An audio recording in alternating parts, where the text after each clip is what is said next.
o sistema do Banco Central. Thomas Jefferson sabia que, pelo exemplo da Europa, um banco central se tornaria rapidamente o controlador de uma nação. E o Banco Central foi criado em 1913 a partir de uma primeira reunião secreta na ilha de Jekyll, retiro de J.P. Morgan, com a presença de representantes dos Rockefeller, da empresa Kahn e Lobel, dos Morgan, dos Warburg, representando os Rothschild. Isto ocorreu após a criação de um pânico financeiro, o qual alguns pesquisadores acreditam fora criado artificialmente para que a população aceitasse a ideia do Banco Central, organizador do caos.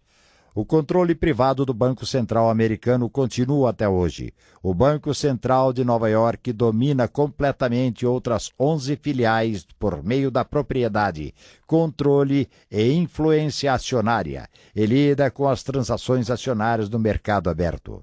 Quem são seus principais acionistas? Os Rothschild, os Morgan e os Rockefeller. E através de quais organizações eles agem? Veremos a seguir exemplos de alguns grupos que possuem domínio financeiro e político sobre a humanidade e suas formas de ação, principalmente sobre países não soberanos, se é que existe algum. O conceito atual de comércio internacional não tem início recente, mas no início do século XX, logo após o término da Primeira Guerra Mundial, em 1919, Coronel House funda, juntamente com delegados americanos e britânicos, o Instituto Real de Assuntos Internacionais, que tem por objetivo aceitar um novo conceito, o globalismo. Nos Estados Unidos da América, o Instituto passa a se chamar Conselho de Relações Exteriores, em julho de 1921. Possui como financiadores os principais bancos e várias corporações, como poderemos verificar na tela. Vários elementos são e foram participantes do CFR, ou Conselho de Relações Exteriores, como Franklin Roosevelt, Robert Kennedy, Dan Rusk, Robert McNamara, Carter Hughes, Robert Rubin, Richard Haas e Madeleine Albright. E por incrível que possa parecer, o ex-ministro de Fernando Henrique Cardoso, Sr. Luiz Felipe Lampreia. Lampreia, participante do SEBRE, que tem força-tarefa com a ALCA, e dele fazem parte Marco Aurélio Garcia, Roberto Requião e Clóvis Brigagão da Universidade Cândido Mendes. Possui ligações com o movimento Viva Rio, novamente com a presença de Marco Aurélio Garcia, e lutam pelo desarmamento da população ordeira, pela redução da pena, descriminalização do uso de drogas e etc. CFR. O documento Department of State Publication 7277, aprovado pela ONU em 1961, que aparentemente servia para controlar os armamentos nucleares, em realidade previa a formação de uma força de paz permanente com o poder de coerção para todos os países do mundo, castrando o poder de defesa das nações. Claramente, o Conselho de Relações Exteriores exerceu durante todo o século XX poderosa influência na política dos Estados Unidos da América, senão um total controle sobre ela. Contudo, esse poder foi compartilhado com outro grupo ligado a ele, os Bilderberger. Clube Bilderberg. O Clube Bilderberg é constituído por um grupo de pessoas poderosas. Alguns membros participam também do Conselho de Relações Exteriores e da Comissão Trilateral, que veremos à frente. A primeira reunião foi presidida pelo príncipe Bernard da Holanda. O palestrante foi Harold Wilson, futuro primeiro-ministro inglês. Em 1954, reúnem-se no Hotel Bilderberg, origem de seu nome. A partir daí, reúnem-se todos os anos para discutir os assuntos mundiais. Bill Clinton foi o palestrante da reunião em 1991. Estão incluídos negociantes, políticos, banqueiros, donos e diretores de veículos de mídia intimamente ligados à família real britânica. Desde 1991, seu presidente é Lord Peter Carrington, secretário-geral da OTAN, presidente do Instituto Real de Assuntos Internacionais, ligado aos Rothschild, tanto comercial como por casamento. Comissão Trilateral é outro grupo de poder, Foi fundada por David Rockefeller em 1973 para desviar a atenção do público sobre as atividades do Conselho de Relações Exteriores. Tem a inclusão do Japão, daí o seu nome trilateral: Estados Unidos, União Europeia e Ásia. Seu plano é substituir políticas territoriais por objetivos econômicos transnacionais, como as privatizações brasileiras, promover a globalização e instalar o governo mundial, a chamada Nova Ordem Mundial. Já fizeram e fazem parte de seu quadro Jimmy Carter, o editor da Time, o presidente da Fiat, o ex-presidente do Federal Reserve, Alan Greenspan, Cyrus Vance, secretário de Estado norte-americano, e quem não poderia deixar de participar senão o brasileiro Fernando Henrique Cardoso. São objetivos dessas organizações: controle e manipulação dos principais acontecimentos mundiais. Controlam minerais essenciais, energia, transporte, produtos farmacêuticos, agricultura, telecomunicações e entretenimento. Em resumo, controlam os elementos básicos da vida moderna. Para efeito didático, vamos chamar estes grupos de controladores. Capital internacional: grandes grupos econômicos e financeiros que se utilizam e se beneficiam do financiamento do narcotráfico e armas, lavagem de dinheiro. Intervêm na política econômica, psicossocial nos territórios e estão sempre voltados aos próprios criminosos interesses. Nós, os brasileiros patriotas, como devemos pensar? Temos que criar oportunidade a todos. Devemos estar inseridos na busca do desenvolvimento do ser humano. A relação desses grupos conosco não pode e não deve ser eliminada. Porém, temos que defender os interesses do nosso povo e manter nossa soberania. Portanto, as relações com esses grupos devem pressupor uma troca justa entre recursos naturais contra a tecnologia e desenvolvimento. Quais são seus instrumentos de dominação? Ideologias, conflitos e diferenças regionais, violência e terrorismo, legislação, padronizações e regras globais impostas aos países e aos cidadãos. Instrumentos de dominação. Esses agentes agem nos países através de alguns instrumentos. O primeiro é a ideologia.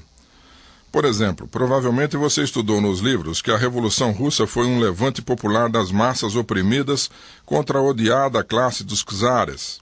Entretanto, em 1917, Leon Tolstói vivia em Nova York trabalhando como repórter para o jornal comunista The New World, onde conheceu ricos banqueiros dispostos a financiar uma revolução na Rússia. Lenin e Trotsky retornam à Rússia com o apoio de fundos capitalistas do Ocidente e tomaram o poder russo para os bolcheviques. Esses grupos de personalidades tinham apenas um único interesse: com o povo russo nas mãos, tornaram-se líderes daquele poderoso império, pois trabalharam os minérios, o petróleo, o comércio de armas e alimentos. Tudo isso ao custo de 28 milhões de vidas russas. Um povo na época ignorante, pobre, beberrão e desarmado. Isso nos lembra alguma coisa? Segundo, agem estimulando as diferenças raciais, sexuais e religiosas, promovendo a discriminação e o ódio entre o povo, enfraquecendo-o. Isto também te lembra alguma coisa? Terceiro, promovem o terrorismo com invasões de propriedade rural e urbana. Promovem legislação branda contra criminosos, levando à impunidade e estímulo à violência. Isto também te lembra outra coisa? Quarto, cooptam dirigentes de países não soberanos a assinar acordos internacionais de proteção aos índios e populações denominadas carentes, tipos quilombolas, sem terra e etc., fazendo com que esses acordos sejam ratificados no Congresso Nacional, entregando grandes extensões de terra a poucos indivíduos, geralmente terras com subsolo rico em minérios, pedras preciosas e energia. Os 250 mil índios, que correspondem a 0,2% da população brasileira, detêm hoje 33% do território da Amazônia, o que quer dizer 13% do território nacional. Porém, existem 25 milhões de brasileiros na área que não possuem o mesmo tratamento. Utilizam-se também do monetarismo. De que forma? Vinculam os salários de profissionais públicos às dívidas contraídas de forma que o dinheiro passe diretamente ao credor. Fazem isso com dinheiro de pensão dos aposentados, dos militares, etc., endividando a população, que perde o poder de mobilização.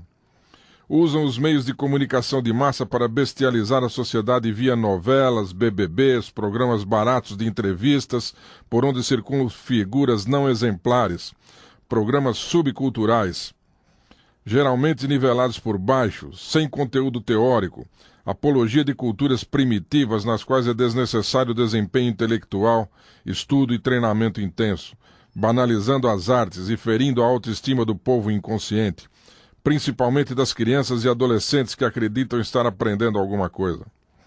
Promovem o crime organizado, através da associação de elementos do poder do Estado que se unem a marginais para fins delituosos de todas as espécies.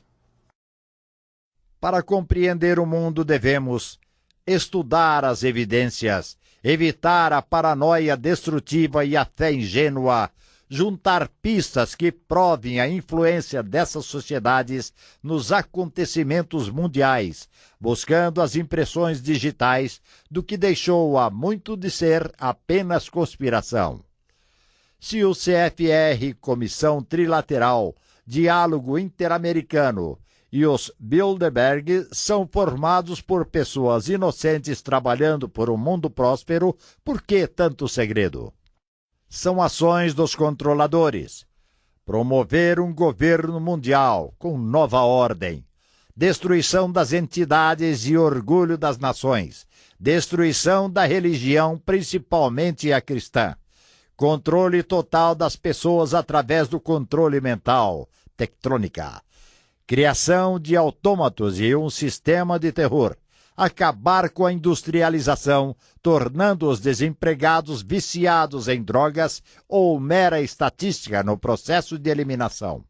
Legalização das drogas e pornografia. Repressão a todo movimento científico. Enfraquecer a fibra moral da nação. Desmoralizar o trabalhador de classe média, levando ao uso de álcool e drogas. Evitar a autodeterminação dos povos, criando crises e um órgão para gerenciamento das crises. Promover gangsters das artes, principalmente na música. Exportar ideias de liberação religiosa. Infiltrar e subverter governos. Contenção da imigração de negros, mulheres, homossexuais, soropositivos e deficientes físicos para os Estados Unidos da América e Europa. Contenção da influência e prestígio da única força de proteção do povo, as Forças Armadas e seus integrantes. Contenção das armas nas mãos de civis. Impedir a paz social, desenvolvimento, democracia, soberania, patrimônio nacional e manter a economia na medida de seus interesses.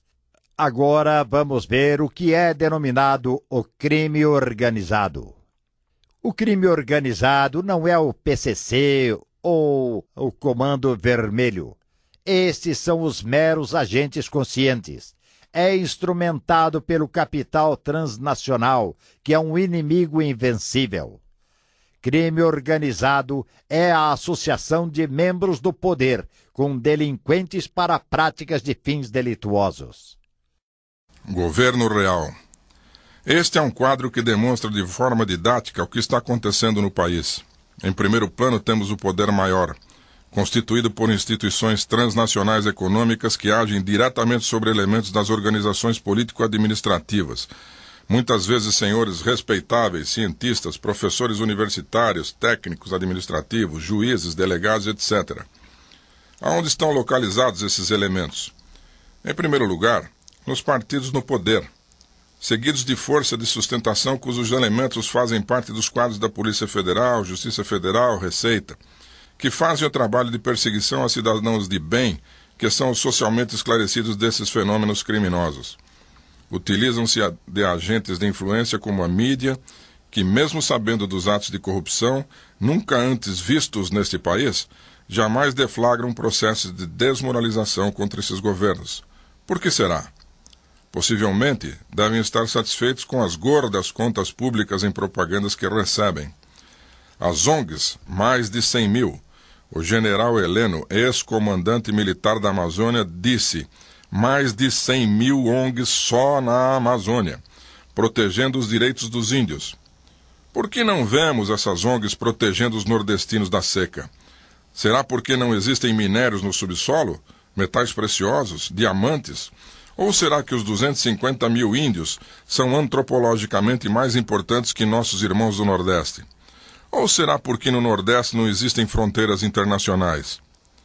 Utilizam-se das ONGs como o Viva Rio, que em realidade congrega vários movimentos, como por exemplo, movimentos contra as políticas de controle da criminalidade, dos movimentos favoráveis a descriminalizar as drogas, assim como o atual governador do Rio de Janeiro e também o ministro do Meio Ambiente, que participa de passeatas a favor da liberação das drogas.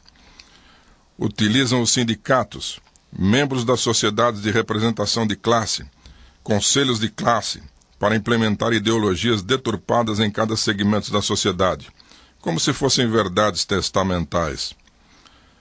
O PCC, o Comando Vermelho, os Amigos dos Amigos, são utilizados como forças subterrâneas que instilam o terror através de assassinatos, estupros, sequestros, tráfico de drogas e armas, contrabando, sendo também uma fonte de recurso para a força motriz no poder.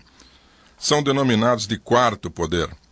E, por fim, mantém relações com a narco-guerrilha rural e urbana representada pelas FARC, MST, Via Campesina, MTST, e agora grupos terroristas internacionais como o Hezbollah, os Tupamar, o Sendero Luminoso, o IRA, o MIR, que sequestrou Abílio Diniz, o ETA, o Farabundo Marte e tantos outros, a partir da região da Tríplice Fronteira, um dos locais da Terra denominados de lawless, ou seja, totalmente sem lei, aonde o Estado não exerce poder algum e estão disseminando-se pelo país.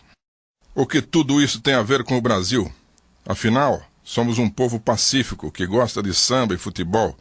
Não nos interessamos por conflitos, pois acreditamos que jamais os teremos e que não os temos. A cobiça internacional por um país rico em recursos, junto à ânsia de poder de um grupo terrorista e comunista que conseguiu, através de financiamento externo, tomar o poder, está ludibriando a população pobre, desarmada e inculta, sobre o seu real projeto para a nação que veremos a seguir. Em 1969, Fernando Henrique Cardoso recebe da CIA e da Fundação Ford recursos para implantar a filosofia marxista dentro da Universidade de São Paulo e funda o Centro de Estudos Brasileiros em Política e Estratégia, o CEBRAP, que também tem a função de desacreditar as Forças Armadas. Nos anos seguintes, recebe mais de $1 milhão para consolidar essa ação. Sugere a Lula a criação de um partido que viria a ser o PT, que até então era uma esperança de moralização e justiça para toda a nação. Como disse a senadora Heloísa Helena, meus caros, não tínhamos dinheiro nem para andar de ônibus. Lula dormia no chão de minha casa em Maceió e Zé Dirceu no sofá. Tínhamos um único objetivo para o povo. Estes indivíduos não são os que eu conheci. Não tinham dólares nas cuecas, nem participavam de mensalões e negociatas. Nossos atuais governantes utilizaram-se e utilizam-se de alguns agentes que ajudaram e ajudam, em teoria, a conquista e manutenção do poder, uma vez que a tentativa de instalar um governo comunista, por eles no passado, através da força, foi rechaçada pelas forças patrióticas que mantêm a ordem e a liberdade dentro da nação. E elas não nos faltarão, tenham certeza. Esses agentes são o fabianismo, o Diálogo Interamericano, o Instituto Tavistock, o Gramscismo, a Escola de Frankfurt e o Foro de São Paulo. Fabianismo tem por objetivo evitar a luta direta contra o inimigo, prefere a infiltração e a corrosão de suas instituições. E como é utilizado no Brasil? Foi trazido por Fernando Henrique Cardoso, que tentou entrar na Internacional Socialista e foi rechaçado em favor de Leonel Brizola. A partir daí, ligou-se ao movimento fabianista internacional e trouxe para o Brasil o conceito do fabianismo, que é a tomada do poder via corrosão de todas as instituições. e fez isto durante todo o período, desde seu retorno até a tomada do poder. O Diálogo Interamericano, fundado em 1982, após a Guerra das Malvinas, é o centro de planejamento estratégico e propaganda política das oligarquias anglo-americanas para o hemisfério ocidental. Foi criado pelo Partido Democrata dos Estados Unidos da América, sob a presidência de Jimmy Carter. Tem como proposta estabelecer estruturas supranacionais para atuar no continente, vigiando as atividades militares e promovendo intervenção quando necessário. No governo Clinton, anunciou um plano para eliminar a soberania dos estados da América Latina.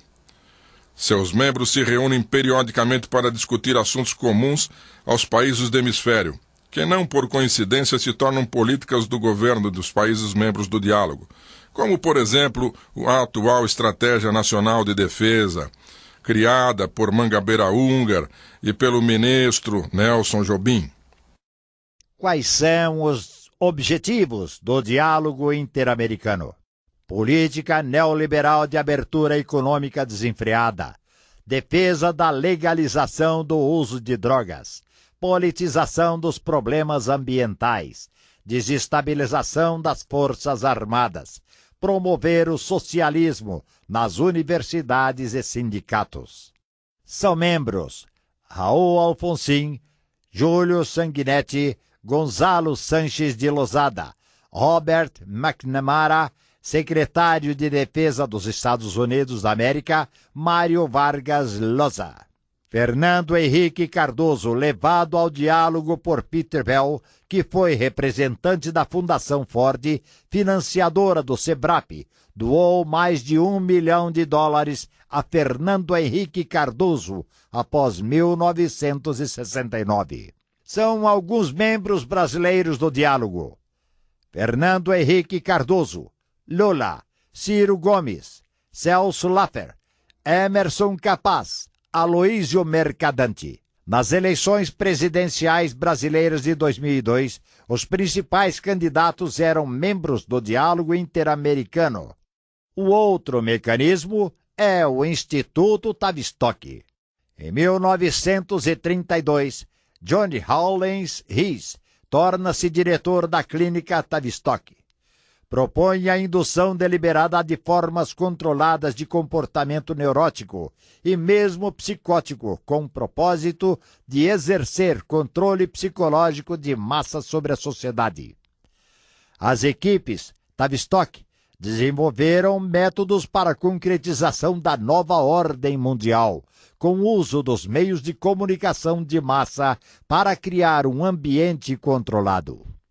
Conferiram atenção no trabalho de destruição da família e promoção da infantilidade dos indivíduos, dando enfoque na sexualidade infantil e seus efeitos sobre a personalidade, produzindo adultos com desenvolvimento intelectual de crianças neuróticas. Entre os mecanismos de dominação, o Foro de São Paulo talvez seja o mais importante. Após queda do Muro de Berlim em 1989 da União Soviética, Fidel Castro é obrigado a substituir apoio do Bloco Oriental pelo apoio transnacional sul-americano. Fidel e Lula convocam em 1990 grupos guerrilheiros da América Latina para uma reunião. Partido dos Trabalhadores do Brasil, PDR do México, Antônio Navarro Wolff, colombiano, Movimento Bolívia Livre, ligado ao Partido Comunista Chinês, Partido Comunista Cubano, Exército de Libertação Nacional da Colômbia, Tupamaros, FARC, Frente Sandinista de Libertação da Nicarágua, União Revolucionária Nacional da Guatemala, Frente Farabundo, Marte de Libertação Nacional, Sendero Luminoso. A reunião é denominada de Foro de São Paulo. O Foro de São Paulo, senhoras e senhores, depois do diálogo interamericano, talvez seja a maior expressão da força de dominação que se abateu sobre a América Latina. É a maior reunião socialista do mundo, aceita grupos terroristas e criminosos em seu quadro, como, por exemplo, as FARC, o PCC, o Comando Vermelho, Sendero Luminoso e muitos outros, como veremos a seguir. Seu emblema é a América Latina de cabeça para baixo, pintada de vermelho. Hoje mudaram para um novo emblema verde e amarelo para disfarçar sua ideologia. Cria um Estado maior civil composto por Fidel Castro, Lula, Tomás Borges, ministro de Daniel Ortega e Frei Beto. Criam um Estado maior militar composto por Daniel Ortega, líder sandinista, Henrique Goiarán Merlo, do Exército Revolucionário do Povo de Colômbia, membros do Tupac Amaru. Sistema de comunicação, revista América Livre, formas de financiamento, sequestro, assaltos a bancos, roubo de gado, cobrança de impostos, pirataria, narcotráfico.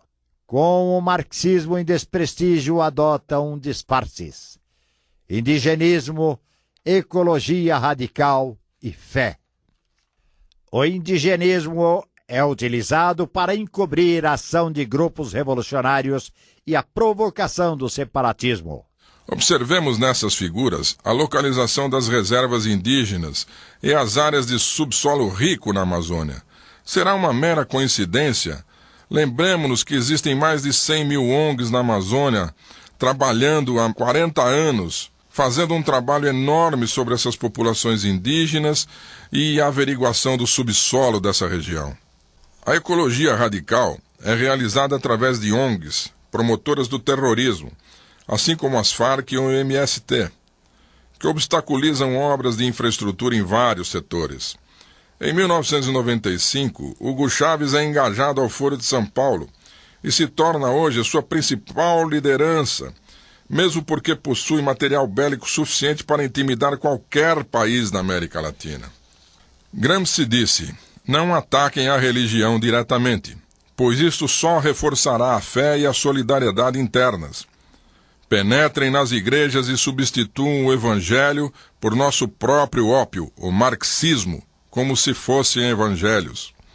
A partir da Conferência dos Bispos da América Latina em 1968 em Medellín, que afirmou a opção preferencial pelos pobres, teólogos e agentes pastorais deslancharam uma reforma preconizando a multiplicação de pequenas comunidades de fé, denominadas comunidades eclesiais de base. Estas seriam animadas por ministros leigos, muitos treinados em Cuba, e países comunistas, que ao invés de dedicarem-se ao culto, deveriam associar o entendimento da Bíblia, associando a linguagens marxistas. Envolvia também uma aproximação entre as pastorais e o movimento social. O retorno dos terroristas do exílio criou no Brasil a oportunidade tão desejada de minar a tenra democracia com vistas a liquidá-la, e instalar a sonhada ditadura do proletariado. E não tenham dúvida, assim que conseguirem seu intento de tornar a América Latina um bloco socialista, e já estão muito perto disso, descolarão do proletariado, criando uns Comintern, como na União Soviética, aonde só eles é que terão as bênçãos de uma boa vida. Após essas denúncias, ocorre a mudança da sede do Foro de São Paulo para o estado do Pará, sob a tutela de Ana Júlia Carepa, governadora, para fugirem da associação com os atos de corrupção do governo, que assolam o país sob um mar de lama jamais visto, com a conivência dos meios de comunicação, sindicatos, associações, conselhos de classe, setores das igrejas. Porém, ao perceberem que seu apoio a tudo isso que está aí fere a democracia, o direito à propriedade e à liberdade, correrão como criancinhas famintas pedindo mamadeira aos que resistiram a tanta injustiça, desmando e criminalidade. A esquerda mundial já teve um momento de beleza. Che Guevara, Fidel Castro jovem, Cienfuegos, mesmo o Mao da Longa Marcha, era uma bandeira de coragem, da luta por um novo homem. A esquerda já foi esperança, mas o tempo passou. E depois ela se mostrou incompetente, se corrompeu por dentro, criou uma classe de privilegiados, matou milhões em nome da vida, reprimiu milhões em nome da liberdade, mata milhões de fome na Coreia do Norte até hoje. Foi tudo um fracasso histórico e acabou. Só existe na América Latina como show e na mente de intelectuais medíocres como um sonho infantil. O show de Chávez se limpando do vexame depois que o rei da Espanha lhe mandou calar a boca foi patético. aquele arrogante ditadorzão bancando o bonzinho com as crianças. E depois disse que os terroristas da Farc não são terroristas não, mas grupos de insurgentes. Na hora os terroristas o refutaram. Não, somos terroristas sim, e financiados pela cocaína, matamos com grana da droga e sequestramos mais 6 ontem. E vocês acham que intelectuais europeus e brasileiros têm coragem de denunciar os Chaves e as Farc? Nada. Eles têm medo de serem chamados de reacionários. Aqueles criminosos na floresta da Colômbia não são os heróis cubanos em Sierra Maestra, não. São traficantes de drogas em nome de um sonho que virou um pesadelo para mim. O Fórum de São Paulo é um encontro de partidos de esquerda da América Latina e acontece desde 1990. Entre os fundadores estão o PT do Brasil e as Farc, o grupo terrorista colombiano. Este ano, o fórum aconteceu em Montevidéu, no Uruguai, no edifício do Mercosul, à beira do Rio da Prata. Os participantes são representantes da velha esquerda da região. Entre os rostos conhecidos dos brasileiros estavam os petistas Marco Aurélio Garcia, José Eduardo Cardoso, Raul Ponte, Walter Pomar e Nilmário Miranda. O figurino geral é um atestado da monotonia do evento. Jaquetas de couro, paletó e às vezes gravata. Nada de militantes com camiseta do Che Guevara ou boinas, comuns em encontros esquerdistas.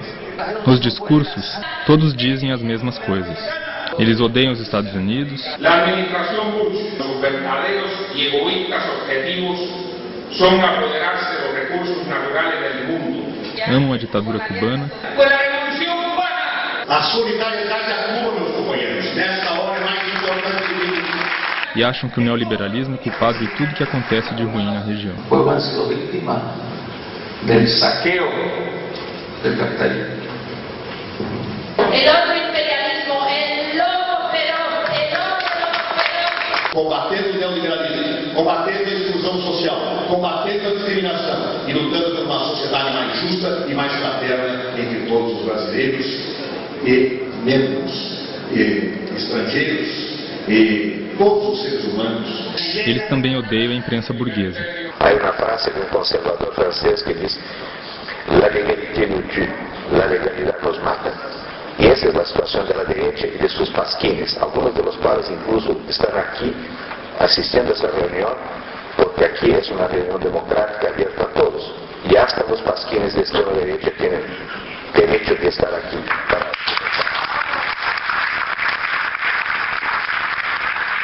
Além disso, os membros do fórum, que se dizem contra o uso da violência, ficam tentando justificar a existência das Farc. O presidente da Nicarágua até lamentou a morte do chefe dos terroristas colombianos. Eu quero expressar minha condolência, minha solidariedade para com a Farc e para com a família do comandante Marulanda. Mas o que deixa os velhos comunistas animados mesmo é o velho grito revolucionário cubano. Estaremos juntos, não nos vencerão. Adelante, comandante. Solo el pueblo unido jamás será vencido. Solo los pueblos unidos de América Latina y el Caribe jamás serán vencidos.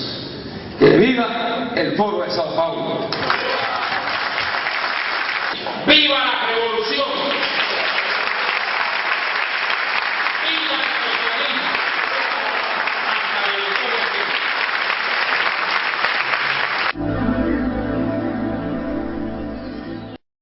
Um outro elemento de sustentação do governo criminoso são as Farc. Grupo terrorista colombiano, inicialmente tinha como objetivo a tomada do poder no país.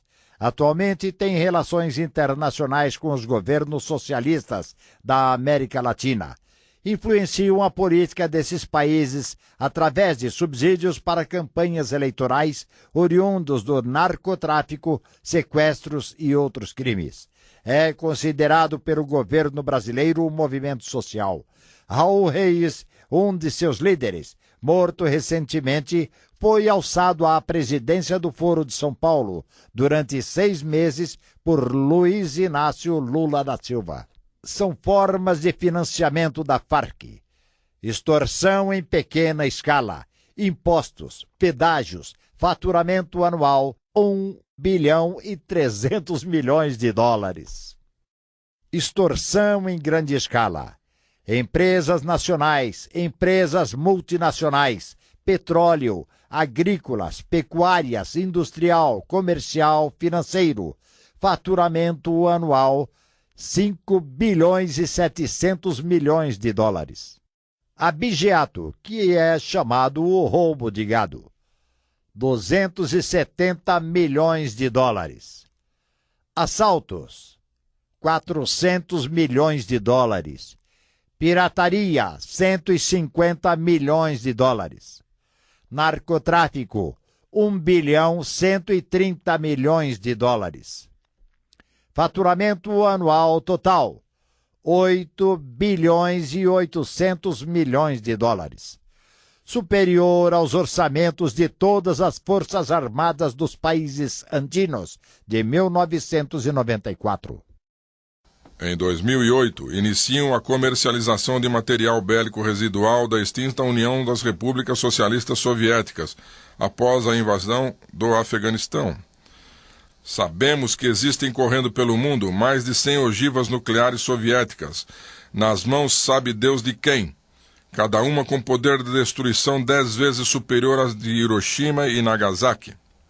No Brasil de hoje, construído durante 5 séculos, poderíamos imaginar uma linha divisória que demarcasse características regionais importantes, onde no Sul houve grande desenvolvimento tecnológico e de recursos humanos, cidades industrializadas, centros educacionais de alta qualidade e energia. No Norte e Nordeste, obviamente, sem descartar ilhas de excelência humana e tecnológica, temos grandes recursos naturais, água, minérios, biodiversidade, beleza natural para exploração turística, etc. Porém, nas últimas décadas, fomos lentamente atacados por esses mecanismos anteriormente expostos. Nossas instituições estão sendo desacreditadas. O caos foi instalado. Não há mais parâmetros de comparação na sociedade e a impunidade está à solta. E a cada dia as Forças Armadas estão sendo contidas pelo próprio governo, que seria o primeiro a lhe fornecer recursos. Qual o objetivo? Impedir a autodeterminação da nação brasileira. Com a saída para o Pacífico tão desejada e que está praticamente pronta, poderemos exportar grãos, minérios, produtos. Porém, já estão adentrando o território nacional as máfias russa e chinesa e, junto com elas, tráfico de drogas e armas, sequestros, assassinatos e imigração ilegal. Para onde caminharemos? O Foro de São Paulo é o organismo gerenciador desses grupos que se apoderaram dos governos na América Latina e que visam a formação de um governo único para a região, conforme o diálogo interamericano assim os incumbe de realizar. Já possuem essa bandeira que, como podem ver, suas cores nada têm a ver com o nosso país. Está na Constituição que é dever das Forças Armadas defender a nação de agentes antagonistas externos e também de grupos internos que coloquem a ordem e a soberania nacional em risco. Cabe aos senhores e senhoras analisarem a situação conjuntural da nação neste momento e julgarem por seus princípios se isto que está aí é o que desejam para o futuro de seus filhos e netos. Não está na hora de nos mexermos? É claro que sim, de forma ordeira, que é como sabemos fazer, dentro da Constituição, que é o nosso meio, honestamente, que é o nosso princípio, sem conspiração, respeitando as instituições e junto com todas as classes sociais, sem preconceitos tolos e sem perder o foco das mudanças que se fazem necessárias. Minhas senhoras e meus senhores, temos todos a obrigação de reconquistar o rumo livre, verdadeiramente democrático, com paz social, soberania, defesa do patrimônio e território nacionais, continuarmos a integrar o país com progresso em benefício das novas gerações. Seus indivíduos poderosos, que hoje ocupam cargos importantes dentro da estrutura do governo e das instituições, não se sensibilizam por tudo isso, é porque sinceramente não são brasileiros. São meio brasileiros, ou então traidores, que estão apenas utilizando de seus cargos para se locupletar. Assim que a porta lhes for fechada, voarão como moscas de lixo como já o fizeram. Mas temos que ter cuidado, pois já informaram que, se caso isto ocorra, utilizarão novamente os atos de terror e violência do passado, como se em algum tempo tivessem abandonado isso. Virão também os que sempre se dão bem, achando que desta vez será assegurado o paraíso, como foi no passado, continuando a mamar nas vastas tetas da nação. A estes será oferecida a justiça. Nós, população ordeira, temos que ter em mente que estamos com a razão e que nossa resistência é escrava da perseverança, para que o país seja de cada um e para todos.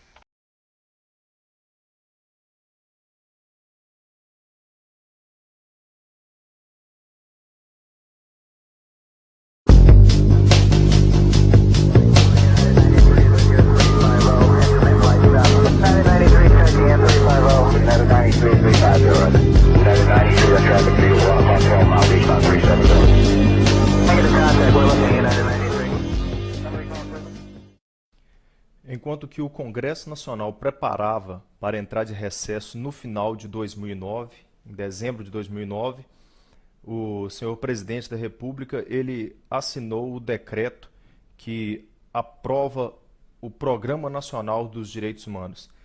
Esse projeto ele foi desenvolvido sobre a responsabilidade do senhor ministro da Secretaria Especial dos Direitos Humanos, uma secretaria que foi criada especificamente para esse programa, sobre a responsabilidade do senhor Paulo Vanucci. E o esforço desse vídeo aqui, o objetivo desse vídeo, desse trabalho, é levar a você um conhecimento, digamos, profundo desse plano, desse programa.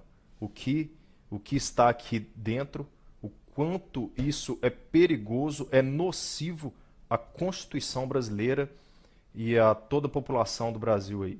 Então convido você a vir comigo nesse vídeo, nesse estudo, nessa aula, para conhecer um pouco mais desse projeto e quanto isso é importante e afetará diretamente a população, a nação brasileira, tal qual você a conhece hoje. Vamos conhecer agora um pouco da origem desse plano, de onde que veio isso.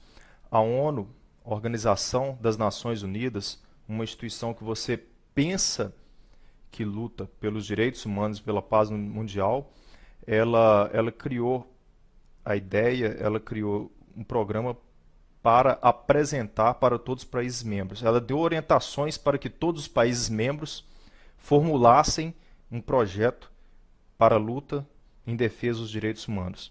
Sendo assim, em 1996, o senhor Fernando Henrique, então presidente do Brasil, apresentou o primeiro modelo do plano. Foi chamado PNDH-1. Mais tarde, no último ano de seu governo, em 2002, ele apresentou a segunda versão, foi chamado PNDH-2. E no dia 21 de dezembro de 2009, o chefe do Poder Executivo assinou o decreto número 7037, que aprovou o Programa Nacional de Direitos Humanos, PNDH-3. O presidente assinou esse decreto sem ler o plano. E a partir daí, o ministro da Secretaria Especial dos Direitos Humanos vem a público e nos dá alguns esclarecimentos sobre esse plano. Vamos compreender agora como foi organizado esse plano. O ministro Paulo Vanucci, ele, em seu prefácio, ele afirma que foram realizadas 50 conferências nacionais, realização de 137 encontros para discutir o conteúdo do plano, com participação de 14 mil pessoas. Agora eu faço as minhas críticas a esses dados que nós encontramos aqui no prefácio sobre a organização desse plano pelo senhor Paulo Vanucci aí. 14 mil pessoas, se você compreende um pouco de matemática, representa apenas 0,007% dos 190 milhões de habitantes no Brasil. Então, essas 14 mil pessoas que foram consultadas aí, que foram entrevistadas, que participaram dessas conferências, desses debates, não tem significância representativa na população brasileira. Isso não quer dizer que essas pessoas podem falar pelo total da população. Para que você, que está me ouvindo aqui, tenha ideia, em São Paulo são necessários 100 mil votos para que um deputado federal seja eleito. Como que 14 mil pessoas apenas podem responder pela população inteira em um plano que vai alterar profundamente a Constituição brasileira? Então isso é desprezível, ainda que a secretaria responsável por esse plano tenha provas que 14 mil pessoas participaram e as 14 mil pessoas foram favoráveis a esse plano, ainda que apresente provas, isso não pode ser levado à frente pelas palavras de um número tão pequeno de pessoas em relação à população brasileira. Por dentro do plano, vamos entender agora, estudar várias de suas diretrizes e entender onde estão concentrados os pontos críticos deste plano. A estrutura do PNDH3 são 6 eixos orientadores, eixo orientador 1, 2, 3, 4, 5, 6 e 25 diretrizes. Dentro desses eixos orientadores estão 521 ações programáticas. Essa é a estrutura do plano. Sendo assim, nós vamos pincelar aqui algumas dessas diretrizes e você vai compreender a malícia que existe por trás disso. Eu estudei todo o plano, suas 224 páginas, e agora vamos pincelar essas 521 ações programáticas aí e vamos ver o que tem de malicioso aí. Venha comigo. No eixo orientador 2, na diretriz 5, o que fala essa diretriz? Regulamentar a taxação de imposto sobre grandes fortunas. Essa proposta é em criar mais um tributo, mais uma carga tributária no Brasil. E será feita da seguinte forma, digamos que eles considerem que 50, 100, 200 mil reais seja uma grande fortuna. E realmente é uma grande fortuna se comparado à faixa salarial no Brasil da base da sociedade. Então, digamos que 100 mil reais é lá uma grande fortuna, eles determinam. Então, vai ser criado um imposto em cima disso, digamos, sei lá, 5, 10%, que pode ser cobrado anual em cima desse valor. Então, se você construir um patrimônio financeiro que já foi tributado em todas as instâncias para se construir aquele patrimônio e está lá o seu dinheiro na poupança, aí vai ser criado um imposto para tributar novamente em cima desse valor. Essa proposta, não se engane, é exatamente isso que está por trás dessa intenção. A palavra que grande fortuna é apenas para te iludir, para dar a impressão que só os grandes serão tributados. Mas não é essa a verdade que está por trás aqui. Eixo orientador 3, diretriz 8. Esse eixo orientador tem 4 diretrizes. Desenvolver campanhas de informação sobre o adolescente em conflito com a lei, defendendo a não redução da maioridade penal. Existe uma grande discussão no Brasil em cima disso, sobre essa não redução da maioridade penal, que a pessoa só pode ser considerada, ser julgada como um criminoso a partir da sua maioridade de 18 anos. E dessa idade abaixo, ele não pode ser julgado, não pode ser condenado como um preso comum.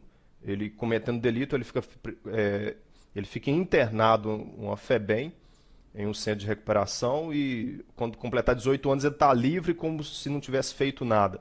Existem pessoas que são favoráveis a essa não redução, que querem que permaneça assim, e eu respeito a sua posição.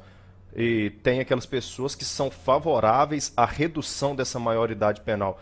Mas um adolescente com seus 17 anos e 8 meses cometeu um assassinato, ele não pode ser julgado? Tem que se estudar muito a situação. A proposta aqui, no nosso decreto presidencial, é que não se fale mais disso, que coloque uma pedra em cima do assunto e que não se reduza a maioridade penal. Não podemos colocar uma pedra em cima disso. Isso tem que ser discutido com a sociedade.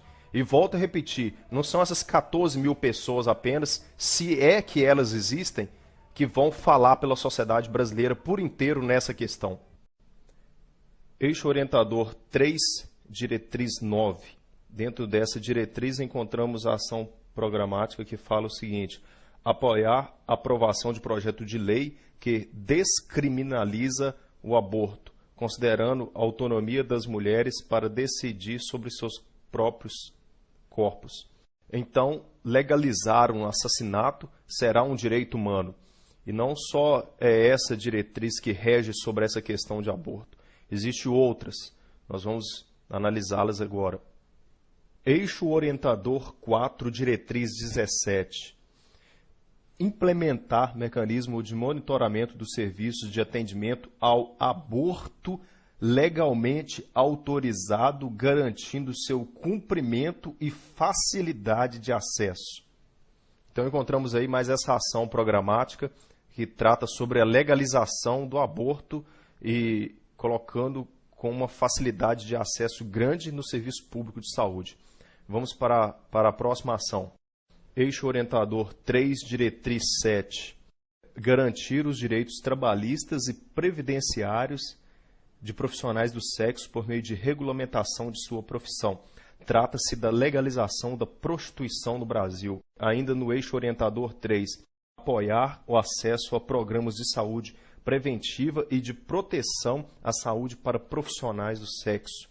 Isso é a legalização da prostituição. Na prática, se uma pessoa quer defender os verdadeiros direitos humanos, nós deveríamos criar meios para tirar essas mulheres dessa situação, dessa vida que está à margem da sociedade, e não incentivar para que elas continuem nessa situação e que outras venham tomar o mesmo caminho. Mas isso não é uma questão, isso é uma parte dessa situação da legalização das profissionais do sexo, da prostituição. Isso será instruído nas escolas como uma nova profissão dentro do Brasil. No próximo eixo orientador você verá isso. Eixo orientador 3, diretriz 9.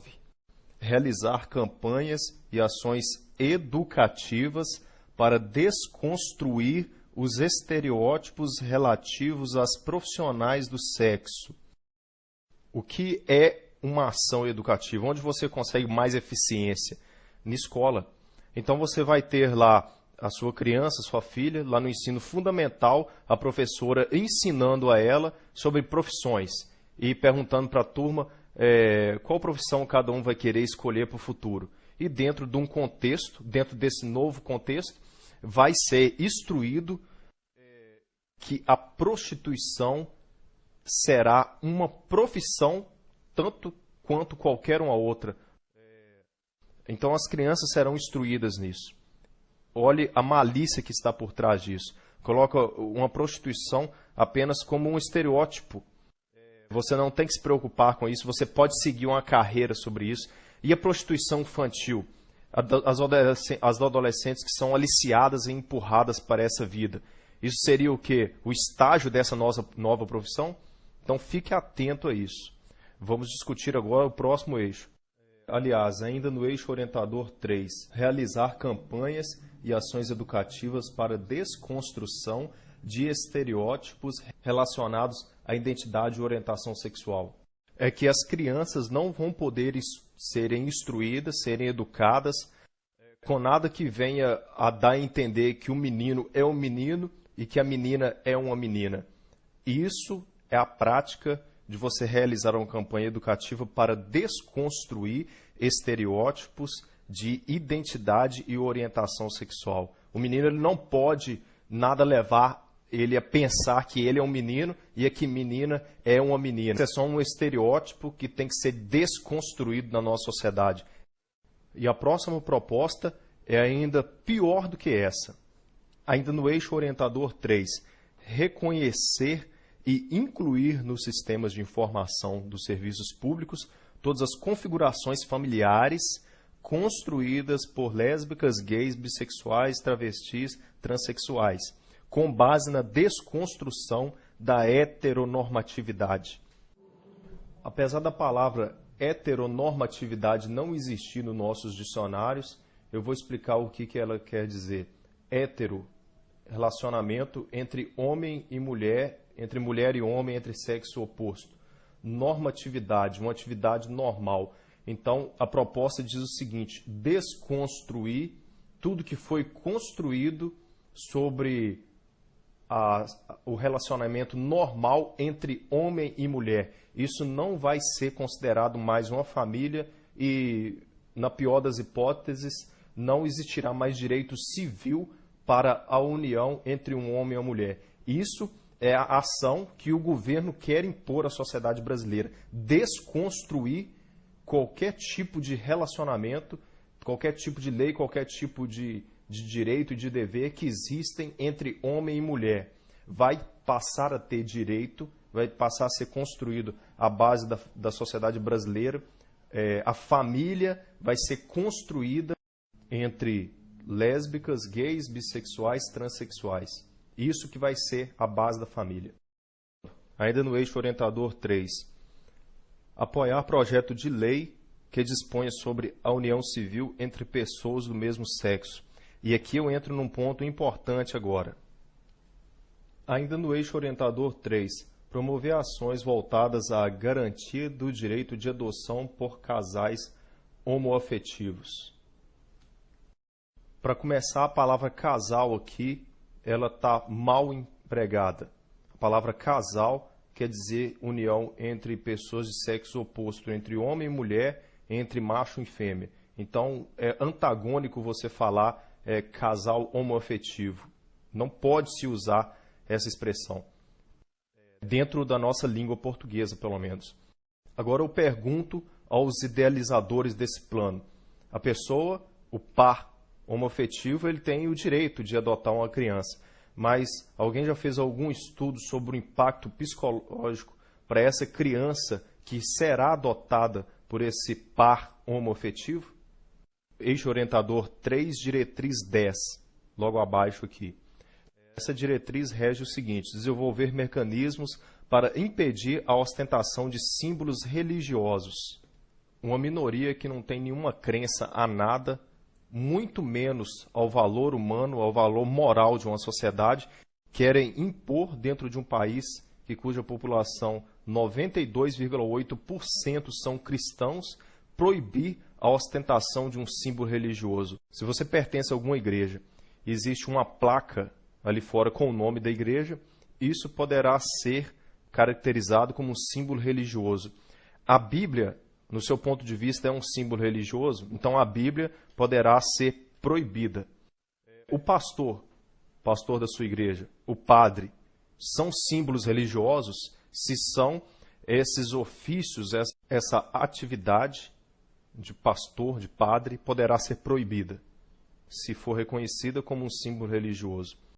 Eixo orientador 4, diretriz 17, a última aqui em vermelho, nos diz assim: propor projeto de lei para institucionalizar a utilização da mediação como ato inicial das demandas de conflitos agrários e urbanos, priorizando a realização de audiência coletiva com os envolvidos.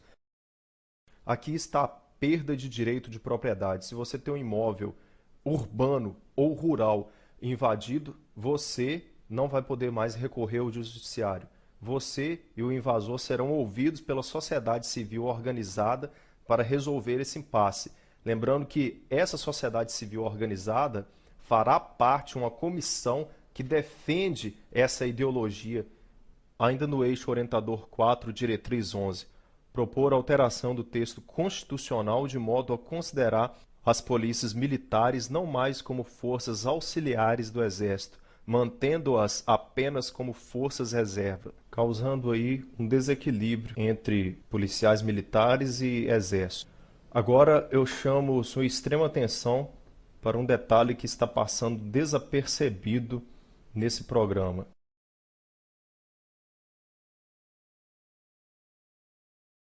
Ainda no eixo orientador 4, diretriz 17, há uma ação programática que fala assim: realizar ações permanentes de estímulo ao desarmamento da população. A princípio, o desarmamento da população civil soa como uma coisa boa, mas não é bem assim. A história vai nos mostrar isso. Eu vou narrar aqui alguns fatos históricos que vai mostrar isso com detalhes. E sempre no país onde houve um desarmamento total da população civil, havia alguma ação do governo por trás disso. Vamos aí fazer um passeio pela história para analisar essa questão de desarmamento em vários países do mundo. Em 1911, a Turquia desarmou sua população. De 1915 a 1917, 1,5 milhão de armênios impossibilitados de se defenderem foram caçados e exterminados. Em 1929, a União Soviética também desarmou a sua população. De 1929 a 1953, cerca de 20 milhões de dissidentes impossibilitados de se defenderem foram caçados e exterminados. Em 1938, a Alemanha desarmou a população.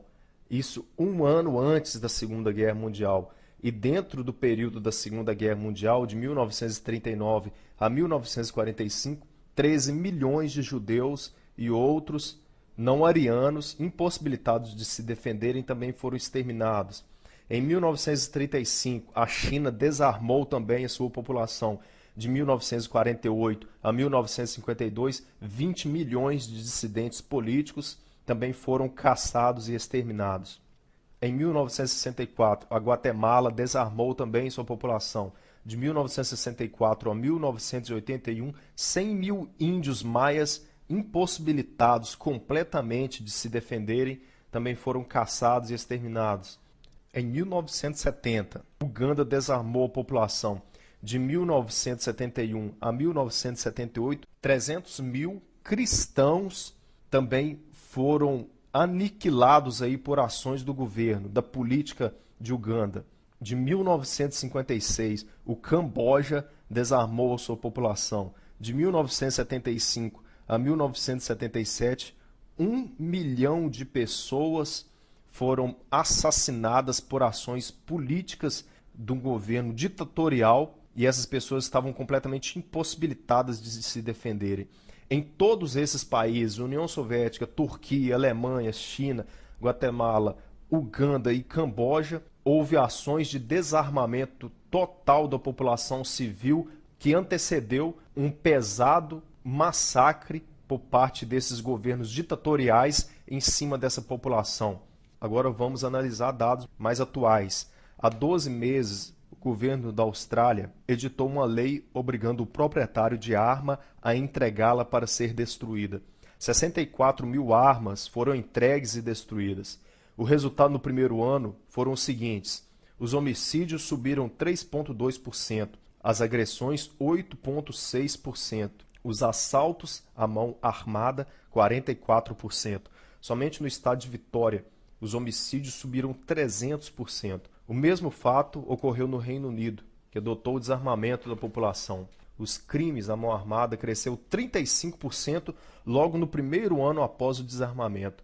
E os assassinatos com arma de fogo registraram um aumento de 32%. O que estamos notando aqui nesses dois países é que não diminuiu a violência com arma de fogo por causa do desarmamento da população. Foi até o oposto.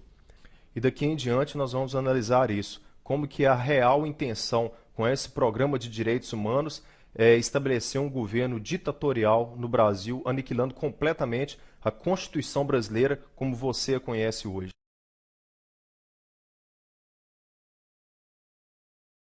O primeiro passo para transformar uma democracia em um governo ditatorial é calar a boca da imprensa livre. E isso é um ponto fundamental que está aqui no eixo orientador 5, diretriz 22. O eixo orientador 5 possui 5 diretrizes.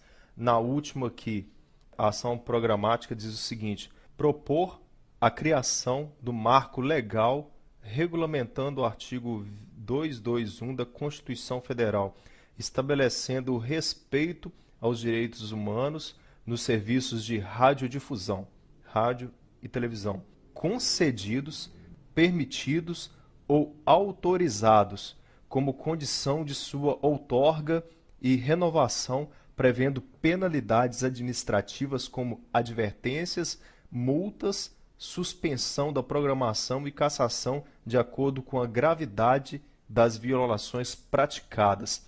Isso é a censura da imprensa brasileira.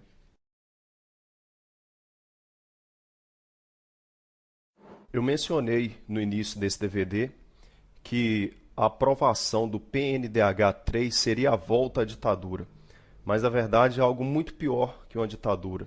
É a implantação de um regime totalitarista. É característica desse tipo de regime totalitarista uma lavagem cerebral completa da população, principalmente da população jovem.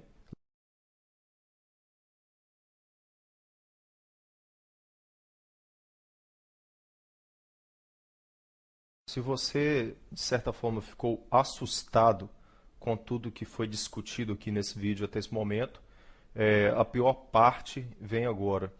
Trata-se de uma revolução cultural que querem implantar com essa política, com essa ideologia.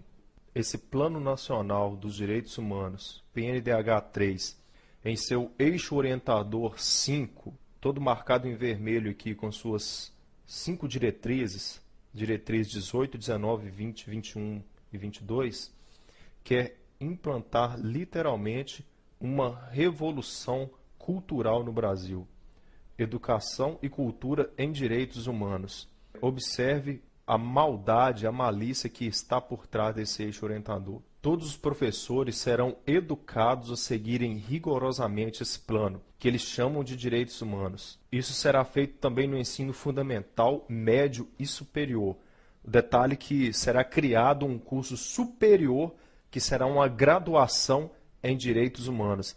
As crianças, adolescentes e jovens serão instruídas a seguirem rigorosamente o plano. Isso é uma cópia, é o mesmo que fez Mao Tse-tung com a Revolução Cultural imposta à China, que ele implantou uma doutrina ideológica com seu famoso livro vermelho, onde foi varrido do mapa um remanescente cristão e implantado um ateísmo. Assim como fez Mao Tse-tung, o plano que essa raça de ateus querem implantar no nosso país molda todos os jovens a aceitarem o plano e lutarem por ele, lutarem contra todos que se opuserem ao plano. Dentro desse eixo orientador 5 que propõe essa revolução cultural no nosso país, encontra o seguinte: fomentar parcerias com as diretorias públicas de Estado e da União para a defesa jurídica dos defensores de direitos humanos nos processos abertos contra eles. Divulgar em âmbito nacional a atuação dos defensores e militantes desse plano, fomentando cultura de respeito e valorização de seus papéis na sociedade. Difundir o conhecimento sobre esse plano e sobre a legislação pertinente com as publicações em linguagem de forma acessível. Fomentar as redes de canais de denúncia, Disque Denúncia, e sua articulação com instituições que defendem esse plano. Afeiçoar o sistema de fiscalização e violação aos defensores desse plano, por meio de aprimoramento do arcabouço de sanções administrativas. Ampliar equipes de fiscalização sobre a violação desse plano, em parceria com a sociedade civil. Isso, meu amigo, que você está ouvindo, é uma implantação de uma ideologia completa. Nós encontramos dentro do eixo orientador 5 algo muito semelhante ao que fez Hitler para implantar o nazismo, a propaganda. Há no eixo 5 a ação que fala o seguinte: incentivar a produção de filmes, vídeos, áudios e similares voltada para a educação em direitos humanos e que construa a história recente do autoritarismo do Brasil, bem como as iniciativas populares de organização e de resistência. A propaganda foi algo de extrema importância para o nazismo, para a implantação do nazismo. Isso é fato na história. Vemos um personagem sempre ao lado de Hitler. Seu nome era Joseph Goebbels. Era o ministro da propaganda. Foi o braço direito de Hitler, aparecendo sempre ao seu lado todo o tempo. Foi o único que Hitler permitia discursar em seu lugar. Outros que usaram também a propaganda e a censura foram Mussolini, na Itália, com a implantação do fascismo, e Stalin, na União Soviética. Esse plano que está aí, ele propõe a quebra do equilíbrio entre os três poderes do Brasil. Simplesmente coloca o judiciário e o legislativo e até mesmo o Ministério Público sujeitos todo o tempo ao poder executivo. Um fato muito semelhante a esse ocorreu há poucos anos nos Estados Unidos. Após o 11 de setembro, com a aprovação do chamado Ato Patriota, na verdade um pacote de leis que erradicou a Constituição americana, destruindo o equilíbrio entre os três poderes. Hoje os Estados Unidos está longe de ser uma democracia. O Ato Patriota, assinado nos últimos anos de governo do presidente Bush, simplesmente tirou o poder do legislativo e do judiciário, dando todo o poder também ao executivo. Barack Obama, em sua campanha, ele prometeu que iria acabar com o Ato Patriota, mas o que ele fez foi simplesmente assinar também o Ato Patriota. Com esse PNDH3, a mesma coisa acontecerá no Brasil. O plano é uma reformulação completa do sistema constitucional brasileiro. Eu mencionei no início que dentro de 2 anos seria instaurado um novo regime no Brasil. E vemos isso no decreto de 21 de dezembro, que aprova o plano. Em seu artigo 3, determina metas, prazos e recursos para implantação de planos bianuais. Ou seja, se nada for feito, dentro de 2 anos, esse processo será irreversível.